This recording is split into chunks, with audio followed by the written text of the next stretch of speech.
घर की औरत पार्ट 3। मीना का घर ठीक से ही चल रहा था। मतलब अब सास और बहू दोनों कमा रही थी, खुद की जिंदगी जी रही थी, मिलजुल कर रह रही थी। लेकिन कहते हैं ना, दुख के दिन नहीं टिके तो सुख के दिन कैसे। अरे मंगलू, कहाँ है? कितने दिनों से गांव नहीं आया माँ की खोज खबर लेने। तभी मीना आ जाती है। अरे दादी साहब, कैसे आना हुआ? बताया नहीं हम स्टेशन आ जाते। ये बोलते हुए मीना अपनी दादी सास के पैर छूने के लिए झुकती है कि दादी सास जोर की लात मारती है। बड़ी आई, कैसे आना हुआ? मेरे पति का मकान है ये। और तेरे बाप ने क्या दिया जो तू पूछ रही है, हैं?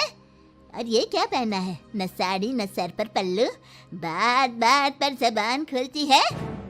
दादी सास बोलना रोक ही नहीं रही थी। मीना को गुस्सा आने ही वाला होता है कि उसकी सास आ जाती है।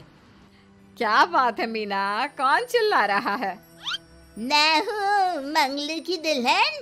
बहुत चपर चपर कर रही है ये मीना बहू। इसकी जुबान पर लगाम लगवा ले। मम्मी जी, मेरी बहू है, घोड़ा थोड़ी ना है जो लगाम लगवा दूं। तभी वहां मंगलू यानी कि मीना का ससुर आ जाता है और मीना की सास को एक जोर का तमाचा लगा देता है। वाह, जुम्मा 2 दिन हुए नहीं कमाना शुरू किए, मेरी माँ के सामने होशियार बन रही है। मैंने बुलाया है माँ को, ये रहेंगी तो कम से कम इस घर की औरतें औकात में रहेगी।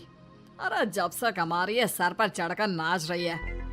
चिंता न कर मंगलू, मैं आ गई हूँ ना। दोनों को लाइन में लगा कर रखूंगी।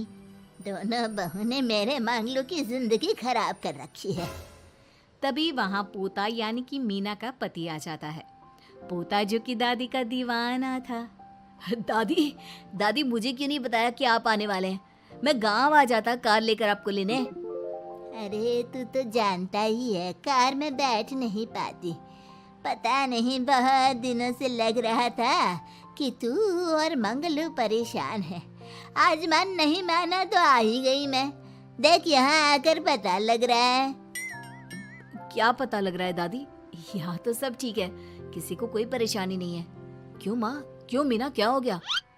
इन दोनों को क्यों परेशानी होगी? इन लोगों ने तो परेशान करके रखा है। माँ और मीना के बारे में कैसी बात कर रहे हैं पापा? क्या हो जाता है आपको रह रहकर? तू तो खाना बना बना कर बेशर्म हो गया है, लेकिन मैं नहीं। मेरी माँ आ गई है अब इस घर में। अब यहाँ सब वैसे ही रहेंगे जैसा मैं चाहता हूँ। देख मंगलू, तेरी बहू काम करती है तो मुझे कोई लेना देना नहीं है, लेकिन मेरी बहू कोई दर्जी का काम नहीं करेगी, साफ साफ बोल रही हैं। लेकिन दादी साहब, वो तो बहुत अच्छा बुटीक चला रही हैं। बहुत अच्छा चला रही है, लेकिन हम लोगों ने अपने घर की बहू से ना काम नहीं करवाना। अरे इसके बाप को शादी के वक्त ही बोल दिया था। और इसके बाप जिन्होंने दहेज में एक साइकिल दी थी ना, कैसे हाथ जोड़कर कह रहा था, मेरी बेटी आपके घर आ गई, इससे सौभाग्य कुछ नहीं। अब देखो इसकी बेटी, बहू आ जाने के बाद सर पर चढ़ रही है मेरे मंगलू के। मीना जो कि सास की बुराई सुनकर परेशान हो जाती है।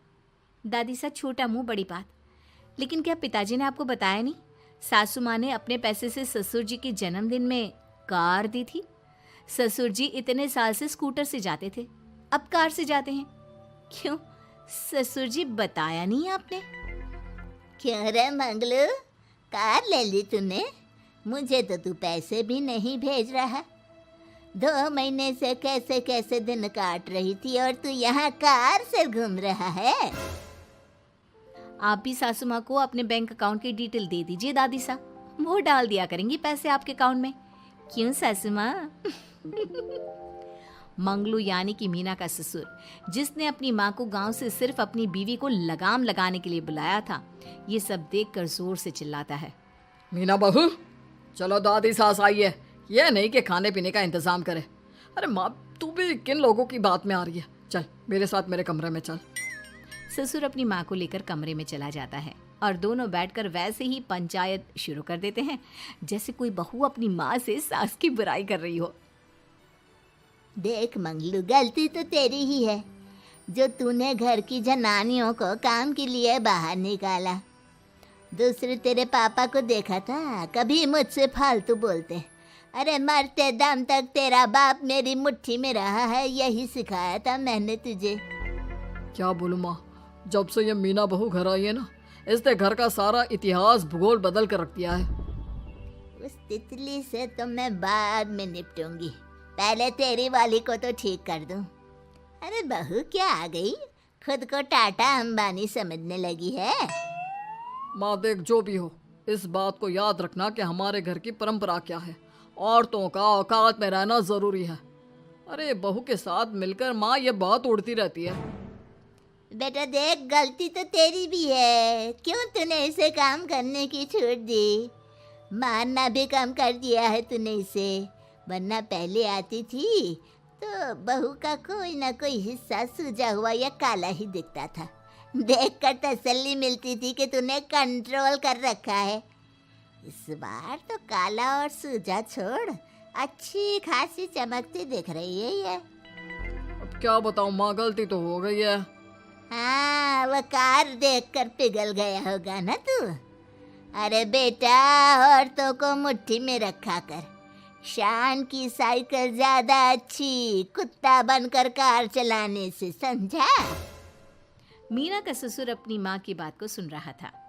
बस माँ, जो गलती हो गई मिट्टी डाल उस पर। अब बस तू ना घर पहले जैसा करके जाना। ये सब ना बहू का किया धरा है, समझी। मतलब बहू को ठीक करना है तो बहू को लगाम लगाना होगा। ठीक है। दोनों माँ बेटा बातें करके सो जाते हैं। सोने के बाद अगली सुबह मंगलू की बीवी यानी कि मीना की सास, माँ जी उठिए, ये लीजिए गर्म पानी और ये दादुन।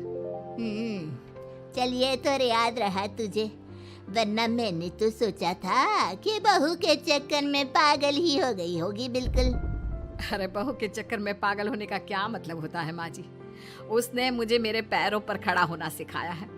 मैं तो कहती हूँ उसके जैसी मेरी बेटी होती ना तो शायद मैं बहुत पहले जीवन का मतलब समझ चुकी होती। तो दादी सास को समझ में आ जाता है कि सारा मामला मीना पर जाकर ही ठीक होगा। वो सोच लेती है कि अपनी बहू को छोड़कर पहले मीना को सही करना है। फिर अगले रोज, अरे मेरे पोते के पास तो मेरे पास बैठने का वक्त भी नहीं है, हैं? अरे कैसी बात करती है दादी, तेरे लिए तो मैं नौकरी भी छोड़ दूं। नौकरी नहीं, तू ना बीवी छोड़ दे, खुश हो जाऊंगी मैं। नीरज हैरान हो जाता है कि उसने तो मजाक किया था। दादी ये क्या बोल रही है? कैसी बात कर रही हो दादी, मीना ने तो सारा घर संभाला हुआ है। पहले तो घर गिरा जा रहा था ना। तेरी मीना के आने के पहले ना घर में चूल्हा जल रहा था, ना कोई रोटी खा रहा था। क्यों? नीरज को दादी बीवी के खिलाफ खूब कान भरती है। तू सही कह रही है दादी, औरत पैर की जूती और हाथ की मुट्ठी में ही ठीक लगती है। मीना ने ना सिर्फ घर का माहौल बिगाड़ा, माँ को भी पिताजी की इज्जत करनी छुड़वा दी। अब ठीक बोल रहे हो, घर को बिगाड़ने की मेन जिम्मेदार तो मीना ही है दादी। अभी उसे ठीक किए देता हूँ। तभी वहाँ पिता भी आ जाता है। देख बेटा, तो रोटी कम खाना मंजूर, लेकिन इन औरतों के आगे झुकना मंजूर नहीं। तेरी दादी ने घर की परंपरा बनाकर रखी। मजाल कि मेरा बाप मेरी माँ के सामने कुछ कह लेता। पर पापा एक बात पूछनी थी। रहने बेटा, तू ना कंफ्यूज है जीवन में, तू ना कंट्रोल कर पाएगा अपनी जनानी को। मंगलू, मेरी तो टिकट ही करा दे गाँव की। तुम लोगों के घर तो मर्दों की कोई इज्जत ही ना है, और ये मेरे घर की परंपरा ना है। मैं चली। अरे ना ना दादी, मैं तो बस देख अब मैं कैसे कंट्रोल करता हूँ इसे कल। फिर अगले रोज मीना ऑफिस के लिए तैयार हो रही थी कि देख मीना, आज मेरे दफ्तर से कुछ लोग खाने के लिए आ रहे हैं, तो शाम के खाने में। लेकिन आज तो मेरी मीटिंग है, फिर घर आने में मुझे देर हो जाएगी। तो मैं क्या करूँ? बोला ना शाम को खाना बनाना है तो बनाना है, समझी। मीना को पति की बात अजीब लगती है, पर वो दादी सास के सामने कोई भी ड्रामा क्रिएट करना नहीं चाहती थी। ठीक है, मैं शाम को जल्दी आ जाऊंगी। अच्छा क्या खाना है प्लीज जल्दी से बता दीजिए। पर बेटा तू तो बहू सास को चुप रहने का इशारा करती है, लेकिन पोते को तो लड़ना था। वो मीना पर जोर से चिल्लाता है, मीना देख, ज्यादा हीरोइन मत बन। आज ऑफिस जा रही है तो जा, लेकिन सुन, तुरंत रिजाइन देकर घर आ जाना। ना मुझे तेरी कमाई चाहिए, ना ही तेरी नसीहत। आज से घर में वही होगा जो मैं चाहूंगा, समझी? अरे कैसे लैंग्वेज बोल रहे हो, ये तुम्हारी बोली नहीं है, कौन सिखा रहा है तुम्हें? तभी दादी सास आ जाती है। क्या बोलना चाह रही है बहू? मैं मुन्ने के कान भर रही हूँ, हैं? हाँ, मुझे तो यही लग रहा है, वरना हम लोगों का घर अच्छे से चल रहा था, सभी मिलजुल कर एक दूसरे को इज्जत देकर रह रहे थे। लेकिन अब तभी मीना को उसका पति जोर से डांटता है। सास बेटी बहू की लड़ाई को बर्दाश्त नहीं कर पाती। देख नीरज, बहू को डांटना या फिर बहू के साथ गलत व्यवहार, ये सब मुझसे बर्दाश्त नहीं होगा। वाह रे वाह, सारी जिंदगी जो पति की डांट और मार खाती रही, अब बहू को थोड़ी सी डांट क्या पड़ी, गुस्सा आ गया। हाँ माँ, क्या हो गया? मैंने तो मीना को कहा कि देख नीरज, मेरी बहू को कुछ नहीं कहेगा तू। ये माँ ही होती है जो अपने बेटे को औरतों की इज्जत करना सिखाती है, लेकिन कोई औरत अपने बेटे से बहू को मारना या डांटना सिखाए तो ये शर्म की बात है। मैं नहीं चाहती कि तू औरतों की इज्जत ना करे, जबकि मैं खुद एक औरत हूँ। दादी सास बहू की बात सुनकर शर्म से सर नीचे कर लेती है। सच कहा सासू माँ, एक रानी ही अपने बेटे को राजकुमार की तरह पालती है जो दूसरी औरतों का सम्मान करे। काश दादी सास भी पिताजी को अच्छे संस्कार दे पाती। मीना की बात सुनकर दादी सास उन लोगों से माफी मांगती है।